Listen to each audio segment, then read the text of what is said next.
Hello, my spicy friends. Today, we're going to be taking a look at this anti-RPS team that I've made for the Go Battle Week featuring Nidoqueen. The thing about Go Battle Week, and I do enjoy this event, I think it's a lot of fun, gives you a ton of Stardust. It lets me experiment with some teams for this format as well. But the problem with the Go Battle Week, or Go Battle Weekends, or Go Battle Days, or whatever these kinds of events are, is that a lot of people will be running RPS teams in order to quickly cheese and win games.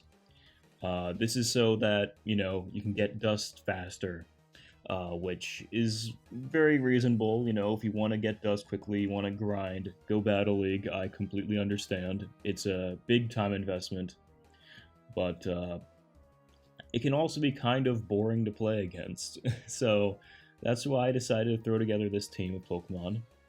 What they all have in common is that, well, first of all, they all beat Bastiodon pretty well. Clodsire and Nidoqueen have a lot of play against Charmers and, what else? It's Shadow Victory Bell as well, which I don't believe anyone runs that team in this video, but is a pretty good just anti-RPS strategy in general.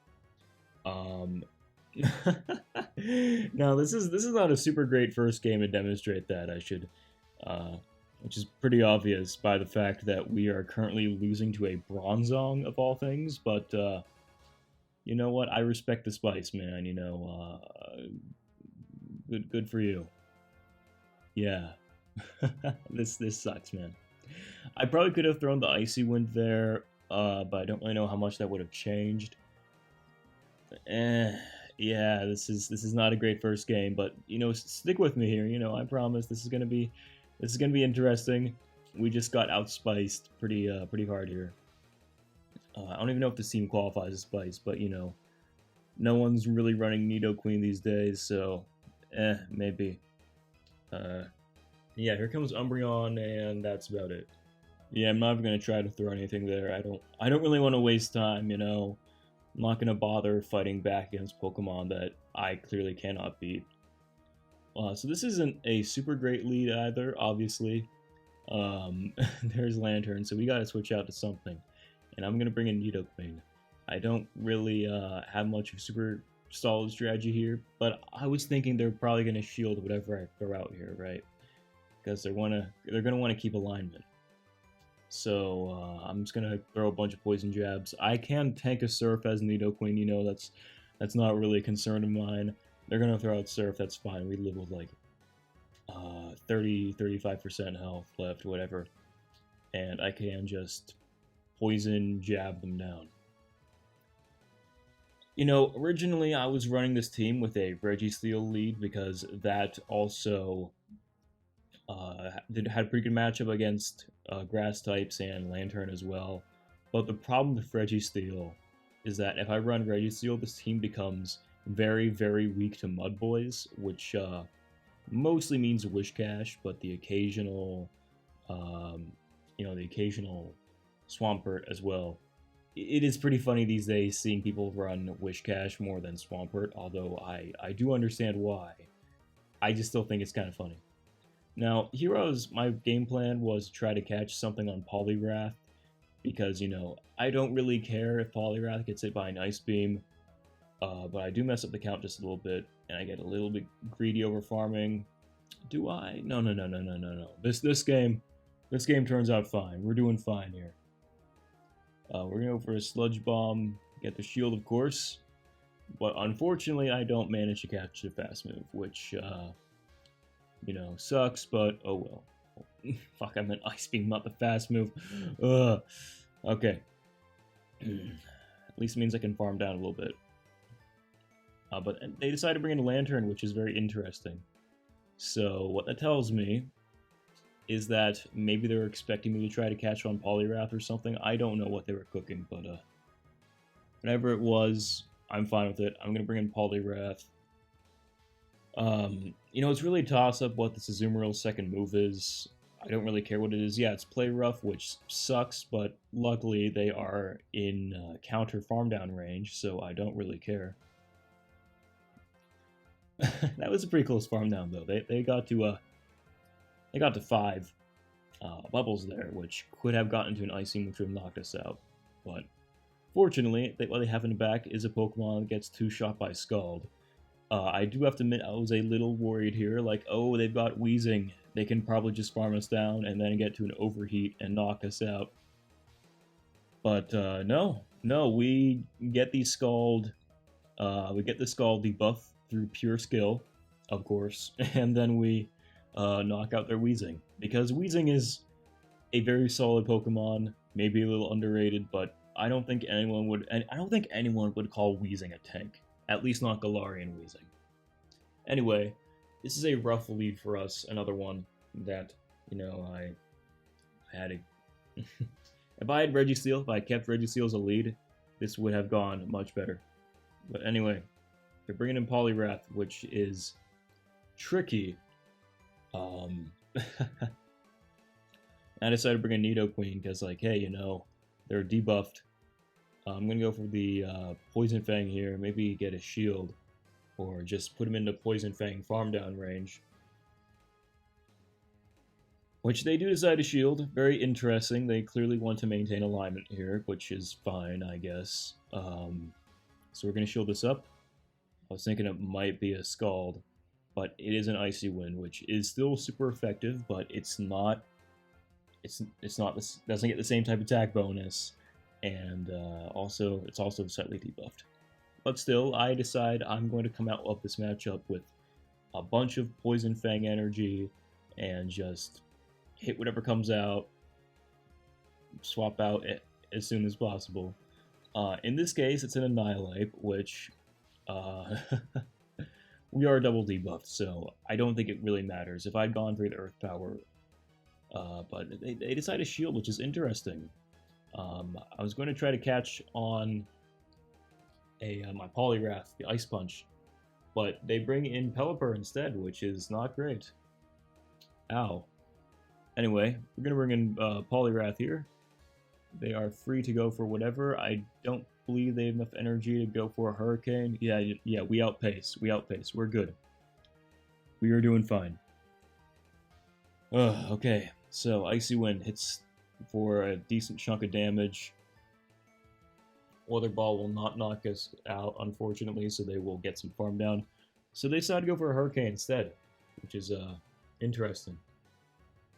But I suppose I understand if they really want to knock us out. Anyway, they're going to go for the Weather Ball, of course, which is going to hurt. So I'm going to try to farm a little bit. So I go for the Sludge Bomb here. What was I going to say? Yeah, I think we are cooked here. They're going to bring in Annihilate, which has a lot of energy. We will not be able to make it to 2 Earthquakes before they make it to 2 Ice Punches. So let's see what they got. Yeah, it's an Ice Punch. I was thinking of a different game down the line where they're running Shadow Ball instead of Ice Punch, it seems. But yeah, no, this is the Ice Punch game. We do some decent damage of Earthquake. If I had enough time to make it to a Sludge Bomb, I would consider throwing it. But unfortunately, we're just not going to be able to reach that today, which is fine. So anyway, in comes Trevenant. As you can imagine, it's not a super great matchup for Poliwrath. Seed Bomb sucks, they go up against. And they outpace us. Well, they don't really outpace us, but they do win Charge Move priority, which is a bummer. But that's okay. I'm going to get the Icy Wind debuff or do a bunch of damage, and then switch out. It's really that simple. Alright, Icy Wind debuff. I decided to say switch to Clodsire, but they bring in Annihilate, which is very interesting. What are they going to do here? Yeah, I decided I'm not going to bait. I'm just going to go straight for the Earthquake. They're going to want to save shields for Trev, I assume. So, no baits here. But they do go for Shadow Ball, which is interesting. Which tells me they definitely do not have Ice Punch. Because they'd Ice Punch, they'd probably just throw that instead. But they decided to shield the Earthquake. Very interesting. Yeah, Nightlife is definitely a good Pokemon. A lot of moveset variety, decent bulk, fantastic typing. I really wish I had one built now. I mean, like every other Pokemon Go YouTuber has it built. I'll probably have it built by the end of the event if I'm lucky. I'd love to find a Mankey with good IVs that's also low enough CP so when it evolves it stays under the Great League cap. Although I did manage to find one for Ultra League, so if I ever get really bored and I want to make an Ultra League video, at least I have the ape. Um, anyway, Annihilape is no longer on our screen, so I can talk about something else, like this Dragonair right here. We're going to do a pretty good amount of damage with, pretty good amount of damage with the Sludge Bomb. So I'm going to bring in Nidoqueen and count on Poliwrath to finish that Dragonair off. Very obvious reason for that is we do not want Poliwrath against Trevenant with 0 shields. The Shadow Ball is going to hurt like hell. So if I like farm down Trevenant with Nidoqueen here, that would kind of stink, I guess, because I don't really want the opposing Dragonair to gain energy from my Nidoqueen. But luckily, we both simultaneously KO'd, so that was much better than if my Trevenant had lined up against my Poliwrath, or if my Poliwrath, if my Nidoqueen got farmed down. But all things considered, this is pretty optimal. We managed to get an Icy Wind off against the Dragonair and just barely knock it out. So yeah, that turned out pretty well in my opinion. Next game, what do we have in the lead right here? We've got a Swampert. Again, very good reason why Poliwrath is the lead on this team. They bring in Noctowl, which admittedly I am a little slow to switch out. I was kind of thinking for a second what I want to do, but yeah, then I remembered Nidoqueen has a pretty alright Noctowl matchup. The Sky Attack is going to hurt, of course, but we can just shield up everything after that, and now they have to deal with Nidoqueen with 2 shields and energy, which is, it's not as great as it used to be a year or two ago, but it is still a decent threat, in my opinion, especially in this meta. But, yeah, we're just going to farm this Noctowl down and throw a Poison Fang at whatever comes in, or an Earth Power if we're feeling up to it. Let's see here. We're going to just barely get the farm down. We have a ton of energy. Like, maybe I could throw an Earth Power if we like being reckless. I mean, in comes Swampert, There's a decent chance they might not shield this, so we'll have to see. Boom, that does no damage. We don't even get the defense drop, which is sad. So what that's telling me is that even if I had gone for the Poison Fang, I probably wouldn't have been able to get enough energy for the Earth Power, so oh well. I guess I'm just glad that Swampert is lined up against my Poliwrath here. So they're going to bring in Lantern, which is actually okay. Like, you would think this match would be pretty bad because they have an extra shield, but fortunately, Clodsire is just that bulky. We get briefly interrupted by my route pausing, which is rude.